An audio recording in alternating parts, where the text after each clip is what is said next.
Dear students, कैसे हैं आप? उम्मीद है बिल्कुल स्वस्थ हैं, सुरक्षित हैं और ऑनलाइन तरीके से पढ़ाई कर रहे हैं। तो बच्चों, एक बार फिर से मेरा यूट्यूब चैनल में आपका बहुत बहुत स्वागत है, जिसका नाम है विज्ञान हर घर बने पाठशाला। पिछले वीडियो में हमने चैप्टर 16 पूरा किया था बच्चों, जल एक बहुमूल्य संसाधन। उसके हमने क्वेश्चन और अभ्यास के प्रश्न उत्तर भी हमने अच्छी तरह से समझे थे, किए थे।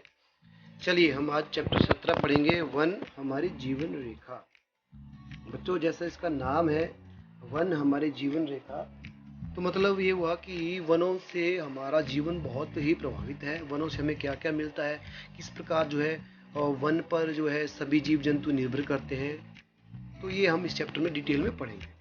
ठीक है बच्चों, अब आपको पता ही है वनों से हमें क्या क्या मिलता है। वनों से हमें लकड़ी मिलती है, घर बनाने के लिए लकड़ी मिलती है, फल मिलते हैं, दवाइयाँ मिलती है, पशुओं को चारा मिलता है, अनेक प्रकार के जीवों को रहने की जगह मिलती है। तो वन जो है बहुत सी जीवों के आवास स्थान है, बहुत से जीवों का। तो वनों से हमें बहुत कुछ मिलता है बच्चों। वन जो है एक नेचुरल रिसोर्सेज है, हमारी सभी आवश्यकताएं पूरी करता है। इस चैप्टर में हम देखेंगे वनों से हमें क्या क्या मिलता है, वनों में कौन कौन से जीव जंतु रहते हैं। तो इस चैप्टर में जो है वन भ्रमण का एक चरित्र दिखाया गया है कि वन भ्रमण करते करते बच्चे क्या क्या देखते हैं। तो देखिए, सबसे पहले यहाँ पे चित्र में दिखाई दे रहा है आपको कुछ जीव जंतु है। एक आपके पास यहाँ पे देखिए सूअर दिखाई दे रहा है, आपको जंगली भैंसा दिखाई दे रहा है। तो ये जो है समुद्र में रहते हैं, तो जंगल में रहते हैं। तो ये जीव जो है जंगल में आपको पाए जा सके, जंगली भैंसा है ना, जंगली सूअर, ये सभी जीव जो है वहाँ के वातावरण के हिसाब से अपने आप को ढाल लेते हैं। तो अब क्या होता है, जैसे जैसे हम आगे जंगल में अंदर जाएंगे तो हमें डिफरेंट डिफरेंट जानवर दिखाई देंगे। अंदर जाके हमें डिफरेंट तरह के पक्षियों की आवाज़ें चहचहा सुनाई देगी। ठीक है, वृक्षों की ऊंची ऊंची शाखाओं की और कुछ विशिष्ट ध्वनियाँ शोर सुनकर हम उत्तेजित हो जाते हैं। तो अंदर जाएंगे हम तो वृक्षों पे हमें बंदर भी दिखाई देंगे, जैसे चित्र में दिखाई दे रहे हैं आपको। यहाँ पे बंदर दिखाई बैठा हुआ है, सफ़ेद बंदर बैठा हुआ है ना। तो इस प्रकार जो है वन एक अनेक प्रकार के जीवों को क्या है आवास है, जहाँ पे क्या क्या रहते हैं आपके शुकर, सुअर, गौर, गीदड़, सेही, हाथी जैसे बंदर, कुछ और भी जानवर जो है, शेर, वहाँ पे जंगल में रहते हैं। ठीक है बच्चों, अब जंगल में इसके अलावा पेड़ पौधों की भी बहुत सारी वैरायटी होगी। देखिए, नीम के पेड़ हैं, बांस के पेड़ हैं। तो जिस ज़मीन पर बच्चे चल रहे होते हैं या हम लोग चलते हैं, वो ऊबड़ खाबड़ भी हो सकती है, प्लेन भी हो सकती है। ठीक है बच्चों, वहाँ पे अनेक वृक्षों से ढकी भी हो सकती है। तो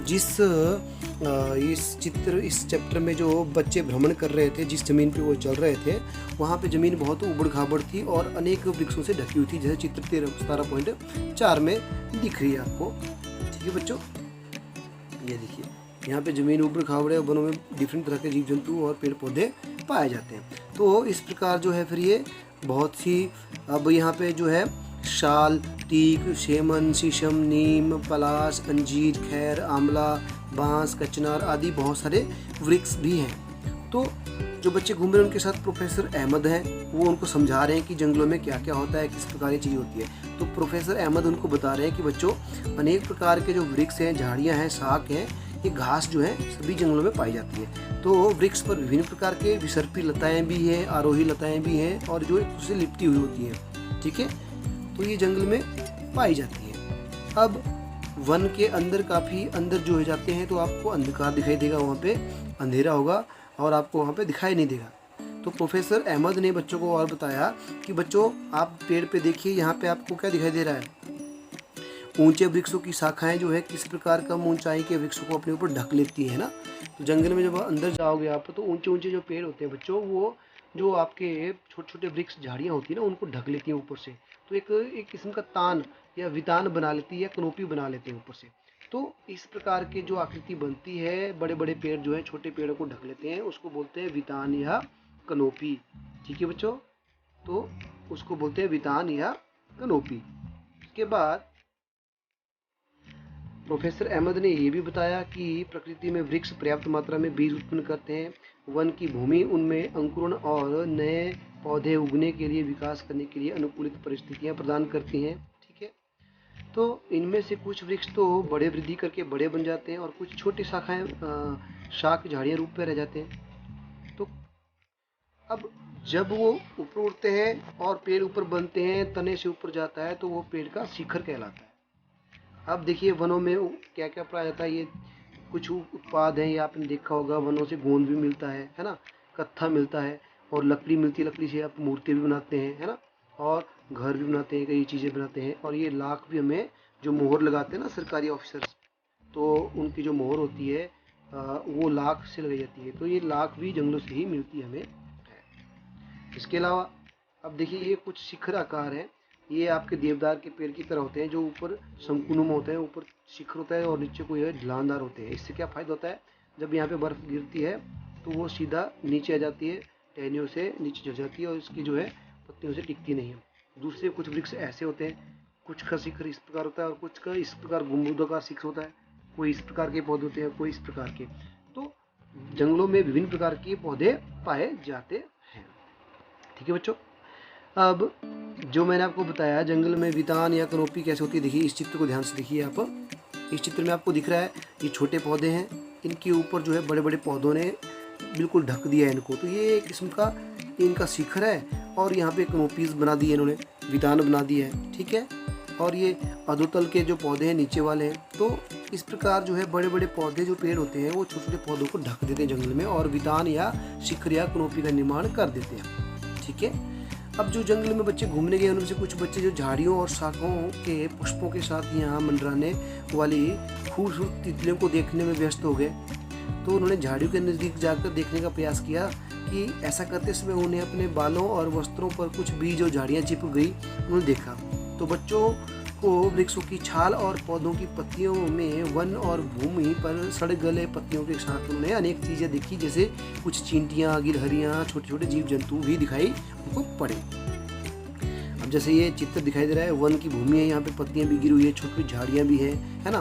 तो ये बेसिकली आपकी ज़मीन होती है, ज़मीन जंगल की, जहाँ पे बहुत सारी चीज़ें ऐसी होती है। तो बच्चों को इसके अलावा उन्होंने जीवों के चित्र बनाने आरम्भ कर दिए जो वो देख रहे थे। तो वन भूमि की सतह पर गहरे रंग के दिखाई दे रही थी और वह सूखी और क्षयमान पत्तियों वाले, फलों वाले, बीजों वाले, टहनियों वाले शाखों से ढकी हुई थी। अब क्षयमान मतलब जो नष्ट होने वाले पदार्थ थे वो आर्द्र और गर्म थे। बच्चों ने अपने संग्रह के लिए विभिन्न प्रकार के बीज उठा लिए और पत्तियाँ इकट्ठी कर ली। अब वन की जो भूमि पर सूखी पत्तियाँ, उनके ऊपर चलना किसी स्पंजी गलीचे के समान लग रहा था कि हम कैसे गलीचे पे चल रहे हो। तो क्या बच्चों जो क्षयमान पदार्थ होते हैं हमेशा गर्म होते हैं, ऐसा प्रोफेसर अहमद ने उनको फिर इस प्रश्न का उत्तर बाद में बताया। ठीक है बच्चों, तो बच्चों उनमें से एक बच्चे ने पूछा कि सर ये इतने सारे जो वृक्ष वन में हैं, यदि हम कारखाने के लिए कुछ वृक्षों को काट दें तो क्या फर्क पड़ेगा। तो प्रोफेसर साहब ने बताया कि बच्चों तुमने स्वपोषियों, परपोषियों और मृतपोषियों के बारे में पढ़ा होगा।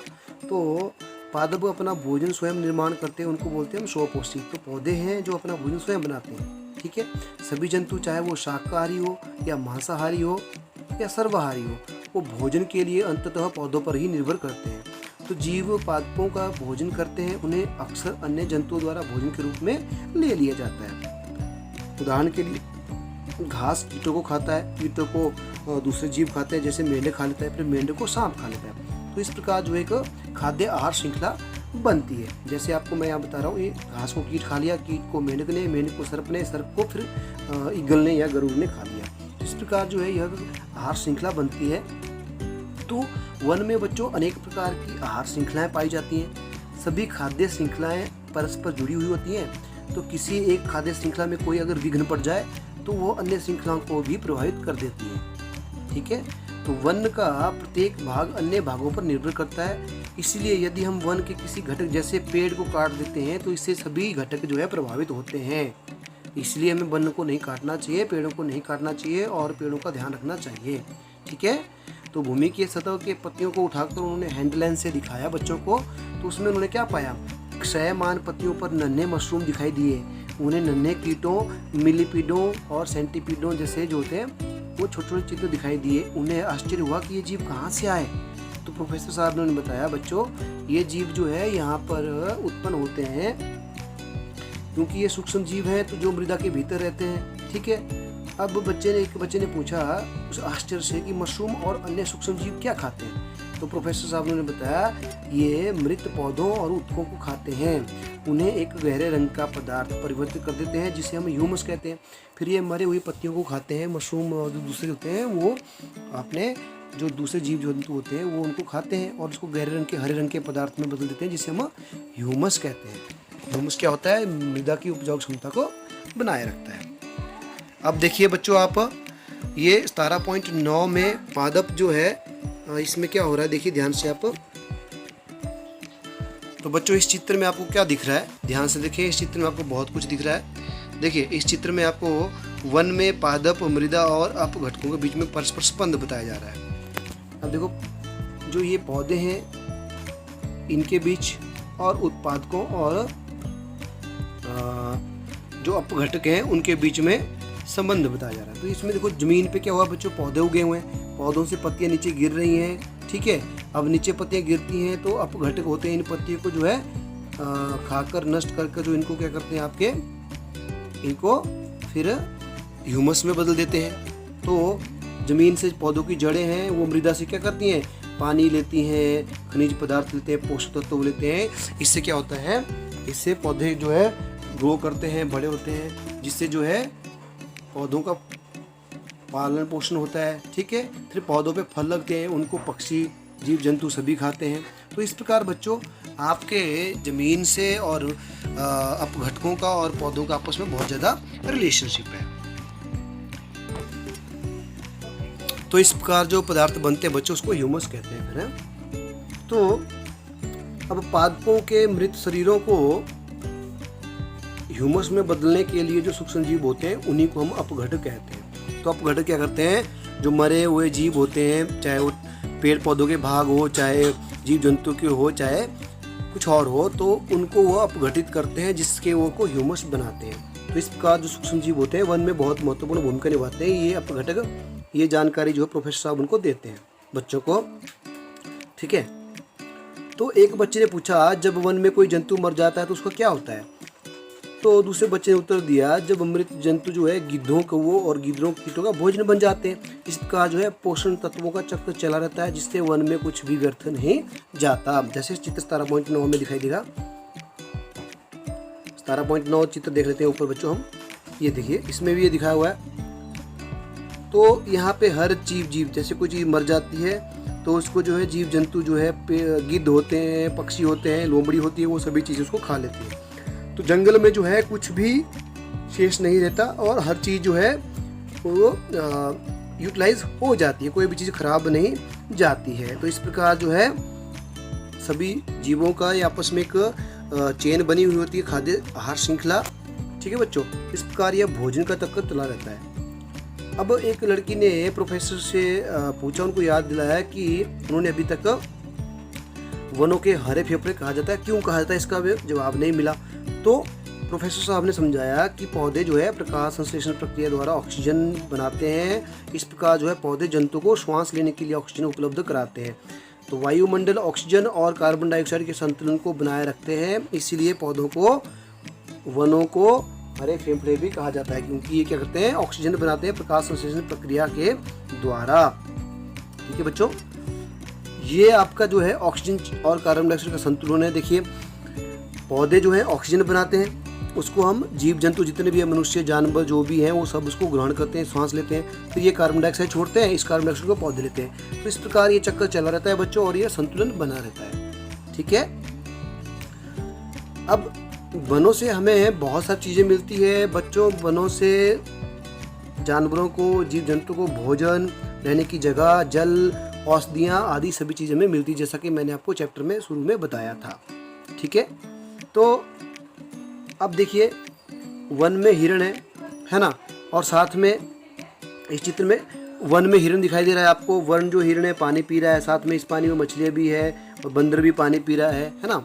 तो इस प्रकार जो है वन जो है जीवों को आश्रय भी देते हैं, भोजन भी देते हैं। ठीक है, बहुत सारी चीज़ें वन जीव जंतु को प्रदान करते हैं। तो एक बच्चे ने ध्यान से वन के फर्श को देखना शुरू किया। अचानक कुछ देखकर वो चौंक गया। उसने कुछ जंतुओं की लीद यानी उनका गोबर हो उसको देखा, विभिन्न जंतुओं की जो लीदी होती है उसके बीच के अंतर को समझाया। तो प्रोफेसर साहब ने उनको बताया कि वन अधिकारी जो होते हैं ना, फॉरेस्ट ऑफिसर जो होते हैं, वो कुछ जंतुओं की उपस्थिति की जानकारी की उसकी लीद या उसके पद चिन्हों यानी पैरों के निशान से पता लगाते हैं। तो अब उस लीद की ढेरी में अनेक भृंग यानी छोटे छोटे कीट और कैटरपिलर होते हैं, वो पनप रहे होते हैं। तो अनेक जो नए पौधे भी वहीं से उग रहे होते हैं। तो प्रोफेसर साहब ने बताया कि ये जो नए उगने वाले जो झाड़ियों के पौधे हैं ये झाड़ियाँ हैं, ठीक है। जंतु कुछ भी पादपों के बीज को प्रकट कर लेते हैं, यानी जब जंतु कुछ खाते हैं तो उनके बीज पेट में चले जाते हैं, वो गोबर के साथ कहीं दूर जाके निकाल देते हैं, इससे कि नए पौधे वहाँ पे उगते हैं। तो पादपों की अधिक किस्मों का आश्रय देकर शाकाहारी जंतुओं को भोजन और आवास से अधिक अवसर प्रदान करते हैं, ठीक है बच्चों। अब विभिन्न प्रकार की जो मांस भक्षी जीव होते हैं वो भोजन की उपलब्धता जंतुओं के विभिन्न प्रकार की किस्मों को खाकर अपना भरण पोषण करते हैं, ठीक है बच्चों। तो इस प्रकार जो है वन एक गतिज सजीव इकाई है जो जीवन और जीवन क्षमता से भरपूर है। अब एक गति सजीव इकाई क्यों है? क्योंकि इसमें देखिए जीवन चला रहता है ना। जीव मरते हैं उनको भी आप घटक खा देते हैं और नए जीव वहाँ उगते रहते हैं, नए पौधे उगते रहते हैं, नए जीव जंतु पैदा होते रहते हैं। इस प्रकार जो है जीवन चक्र एक चला रहता है वहाँ पे जंगल में, ठीक है बच्चों। अब देखिए यहाँ पे चित्र 17.13 में वर्षा का जल जो है वो बूंदों के रूप में वृक्षों से धीरे धीरे टपक रहा है और भूमि में अंततः स्रावित होता जा रहा है। यानी देखिए वर्षा हो रही है, ऊपर से वर्षा हो रही है, ठीक है, वर्षा हो रही है तो ये पानी जो है पेड़ों की पत्तियों से होता हुआ नीचे ज़मीन पे आ रहा है और धीरे धीरे ज़मीन पे टपक कर रिस रहा है। तो इससे क्या हो रहा है, ज़मीन में जो वाटर की लेवल होती है, भूमिगत जल की, भौम जल की, वो भी पूर्ति हो रही है, ठीक है। तो इसमें देखिए मूल मंत्र जल की बुद्धि अवशासित होने के सहायक है। जो मूत्रमल होता है जल के भूमि में अवसाहित होने में सहायता करता है और क्षयमान सामग्री से ढकी हुई स्पंज भांति प्रतीत होता है, ठीक है। जो पेड़ पौधों की पत्तियां गिरी होती है आपकी जमीन पर, वो क्या करती हैं, वो जमीन को ढक लेती हैं और पानी को फिल्टर करती हैं, जो कि जो मलमूत्र होता है उसको फिल्ट्रेशन का काम करती है और स्वच्छ जल जमीन के अंदर चला जाता है। तो इस प्रकार जो है यह पानी जो है वर्षा के द्वारा जमीन के अंदर रिसता जाता है। तो अब जो वितान होता है, जैसे मैंने पहले बताया, वो ऊपरी परत होती है वनों की जो वर्षा की बूंदों को छेद कर या विछिन्न छान कर अर्थात छोटी छोटी फुहारों के रूप में बदल देती है। बहुत जोर की बारिश आती है, वो वितान से टकरा कर छोटी छोटी बूंदों के रूप में छनकर जो नीचे गिरती है। इसका फायदा यह होता है कि पानी धीरे धीरे नीचे गिरता है और जमीन में रिसता चला जाता है, ठीक है बच्चों। इस प्रकार जो है आपका यह चक्कर होता है। अब यदि वन नहीं होंगे तो क्या होगा बच्चों, वन नष्ट होंगे तो वायुमंडल में कार्बन डाइऑक्साइड की मात्रा बढ़ जाएगी, जिसके पृथ्वी का तापमान बढ़ जाएगा, ये आपको पता है। दूसरा, पेड़ों और पौधों की अनुपस्थिति में जीवों को खाद्य नहीं मिलेगा, खाना नहीं मिलेगा, ठीक हुआ। तीसरा, अगर पेड़ ही नहीं रहेंगे तो मिट्टी और जल को नहीं बांध सकेंगे, जिससे क्या होगा, बाढ़ आ जाएगी और मिट्टी का भी अपरदन हो जाएगा। चौथा, हमारे जीवन और वातावरण के लिए वन बहुत ही आवश्यक है, ठीक है। सोचिए हम वनों को सुरक्षित करने के लिए क्या कदम उठाते हैं, तो हमें वन लगाने चाहिए, वृक्षों को नहीं काटना चाहिए। देखिए अगर वन ना रहेंगे तो बाढ़ भी आ सकती है, इस प्रकार जो है हमारे घर बार बह सकते हैं, और वन ना हो तो जीव जंतु को भोजन नहीं मिलेगा और जीव जंतु मर सकते हैं। तो ये सारी समस्या जो है वनों से, वृक्षों से ना होने के कारण ही उत्पन्न होती है। तो इस प्रकार बच्चों हमने पढ़ा कि पूरा चैप्टर में हमने यही देखा, वन हमारे लिए बहुत ही महत्वपूर्ण है। वो हमें विभिन्न प्रकार के जीवों के लिए आवास प्रदान करते हैं, है ना, वो हमें लकड़ी प्रदान करते हैं, दवाइयाँ देते हैं और वहाँ पे अनेक प्रकार के खाद्य आहार श्रृंखलाएँ चलती रहती हैं। तो और वन जो है मृदा के अपरदन को रोकते हैं, मृदा के ऊपरी परत को बहने से रोकते हैं, है ना। जब बाढ़ जाए तो अगर वन ना हो तो ऊपरी परत मृदा की बह जाएगी, जिससे क्या होगा, वहाँ पे बाढ़ आ सकती है और वहाँ की जो उपजाऊ ज़मीन है वो बह सकती है। इस प्रकार जो है वन हमारे लिए बहुत ही महत्वपूर्ण है। तो बच्चों ये हमने इस चैप्टर पूरा पढ़ लिया है और मुझे उम्मीद है आपको ये चैप्टर अच्छी तरह से समझ आया होगा। आज हम इस चैप्टर को पूरा पढ़ने के बाद अभी हम इस चैप्टर के अभ्यास के प्रश्न उत्तर भी कर लेंगे। तो चलिए इसके अभ्यास के प्रश्न उत्तरों की तरफ चलते हैं। तो प्रिय बच्चों, चलिए अब हम अभ्यास के प्रश्न उत्तर कर लेते हैं। पहला प्रश्न है, आज हम अभ्यास के केवल 3 प्रश्न उत्तर करेंगे, बाकी अगले वीडियो में हम इसके बाकी बचे हुए प्रश्न करेंगे। तो पहला प्रश्न क्या है, समझाइए कि वन में रहने वाले जंतु किस प्रकार जो वनों की वृद्धि और पुनर्जनन में सहायक होते हैं। तो ये आपने बताना है कि जो वन में रहने वाले जंतु होते हैं ना, वो किस प्रकार जो है वनों की वृद्धि करने में और उनको पुनर्जनन करने में सहायक होते हैं। तो बच्चों आपको मैंने बताया, देखिए विभिन्न प्रकार के जो जानवर होते हैं, जैसे शाकाहारी है, मांसाहारी है, सर्वाहारी है, वो जंगलों में रहते हैं, है ना। और जंगलों में कई आहार श्रृंखला, खाद्य श्रृंखला भी बनती है। तो देखिए वो किस प्रकार जो है ये जानवर जो है वन को बढ़ने में और पुनर्जीवित करने में मदद करते हैं। देखिए जानवर जंगल के एक हिस्से से दूसरे हिस्से तक बीजों के फैलाव को मदद करते हैं। यानी जानवर जब यहाँ पे फल खा लिए तो वो आगे कहीं दूर जाएंगे, वहाँ पे मान लीजिए उन्होंने लीद करी तो उसके थ्रू जो है उन्होंने वहाँ पे बीज गिराए, तो वहाँ पे भी वो नए पौधे उग सकते हैं। तो इस प्रकार वो क्या करते हैं, जानवर जंगल के एक हिस्से से दूसरे हिस्से तक बीजों के फैलाव में मदद करते हैं। दूसरा वो क्या करते हैं, देखिए पशुओं का जो मलमूत्र होता है बच्चों, और उनके मृत शरीर पर जब मिट्टी से विघटित हो जाते हैं, यानी जो अपघटक होते हैं ना, डिकम्पोजर होते हैं, वो मिट्टी को क्या कर देते हैं, मिट्टी में उनको बदल देते हैं, पौधों के मरे हुए शरीर को, जीव जंतुओं के। तो पौधों के लिए वो खाद के रूप में काम करते हैं। इस प्रकार जो है पौधे अच्छी तरह ग्रोथ करते हैं। ठीक है। इसके अलावा तीसरे तरह से वो और भी हेल्प करते हैं। उसमें क्या होता है, देखिए जैसे हमारे सूक्ष्म जीव है, अपघटक हैं, वो मृत पौधों और पत्तियों को खाद और ह्यूमस में बदल देते हैं। ठीक है, मैंने आपको बताया था। अब ये ह्यूमस जो होता है पोषक तत्वों से भरपूर होता है, और मिट्टी जो है इस ह्यूमस से पौधों के विकास के लिए आवश्यक खनिज प्रदान करती है।